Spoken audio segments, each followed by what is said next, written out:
जगदम्बा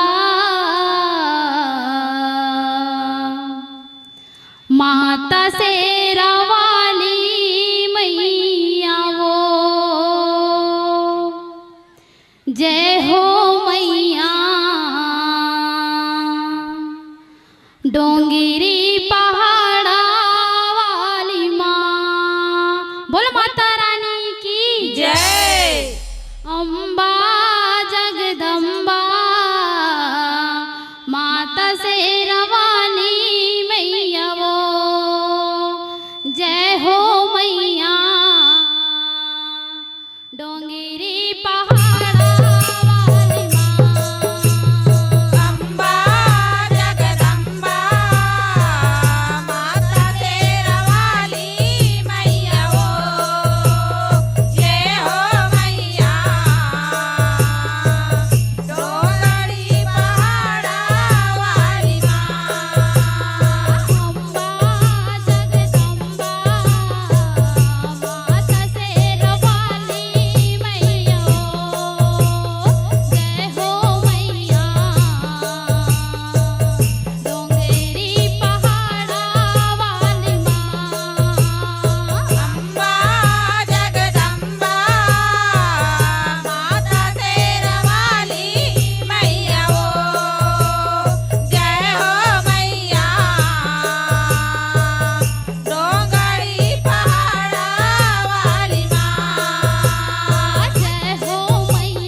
सबले पहले ए छत्तीसगढ़ मगतारी के पावन कोरामा बसे ए ग्राम पद्मावतीपुर के जम्मो देवी देवता ला और जम्मो आयोजक समिति ला ए मंच मां विराजमान ब्रह्मा विष्णु महेश के समान हमर निर्णायक भैया मन ला और कोयली का सुरसुर बोली के बोलैया हमर उद्घोषक भाई ला हमर ए जय माँ दुर्गा महिला ज्योति कलश जस बगुआ परिवार के डहार ले आप मन ला सत सत नमन है जय जोहार है सीताराम है और हमार मन के डहार ले कोनो भी प्रकार के गाय बजाए माँ गीत संगीत माँ गलती हो ही के ला अपन कोरा के लइका समझ के क्षमा करहु क्षमा करहु क्षमा करहु। बोल माता रानी की जय।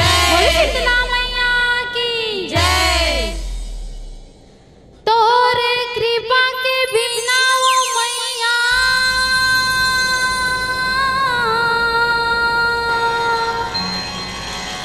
मैं अड़ही का गाते हो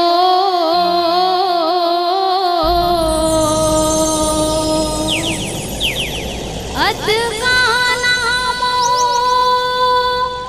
सोरत ला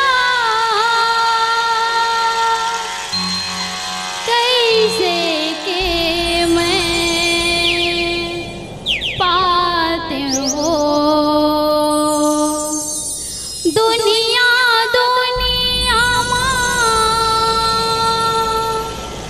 घूमे के मैया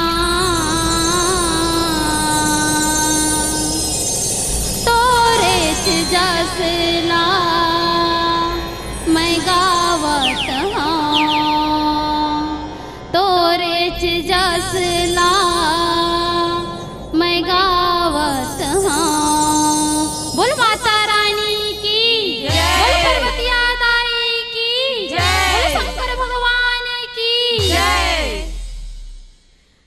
जन्म जन्म जुग जावर जोड़ी कहाए हे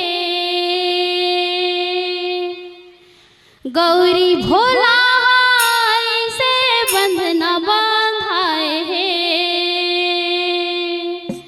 यहो धर्म करम तेरी आके सब ला सिखाए हे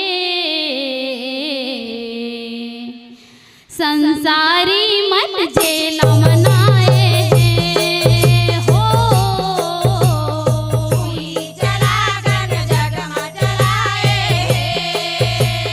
संसारी मन झेला मनाए हैं हो चला गन जग में चलाए संसारी मन झेला मनाए हैं हो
हेलो बोल श्रवली मैया की जय।